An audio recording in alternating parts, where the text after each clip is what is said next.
नमस्कार, आपण पाहत आहात न्यूज 24 महाराष्ट्र, राज महाराष्ट्राचा। नंदुरबार जिल्ह्यातही महाराष्ट्र बंदचा चांगला प्रतिसाद मिळाला। वंचित बहुजन आघाडी यांच्या मार्फत दिलेल्या आदेशानुसार वंचित बहुजन आघाडीचे जिल्हाध्यक्ष यांनी शांततेच्या मार्गाने बंदचे आवाहन केले। दिल्लीत विद्यार्थ्यांचा आवाज दाबण्याचा प्रयत्न केला।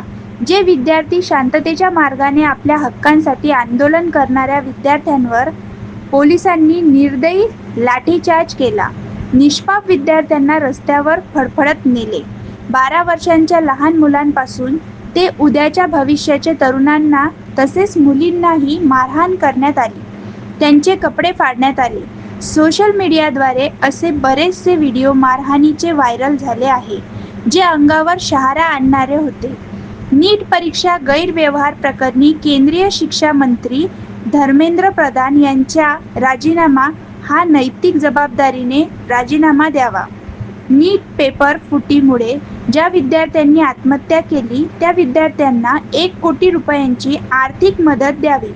जी शिक्षण विभागाला कलंक लागला तो दूर व्हावा, एवढीच मागणी असताना दिल्लीत विद्यार्थ्यांवर अमानुष अत्याचार, लाठीचार्ज केला। त्या निषेधार्थ वंचित बहुजन आघाडीचे राष्ट्रीय अध्यक्ष ॲडव्होकेट प्रकाशजी आंबेडकर यांनी महाराष्ट्र बंदचे हाक दिली।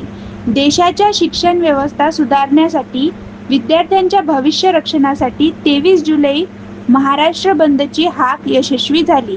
राजेंद्र बिरारीसह जान्हवी बागडे, नंदुरबार। जय भीम।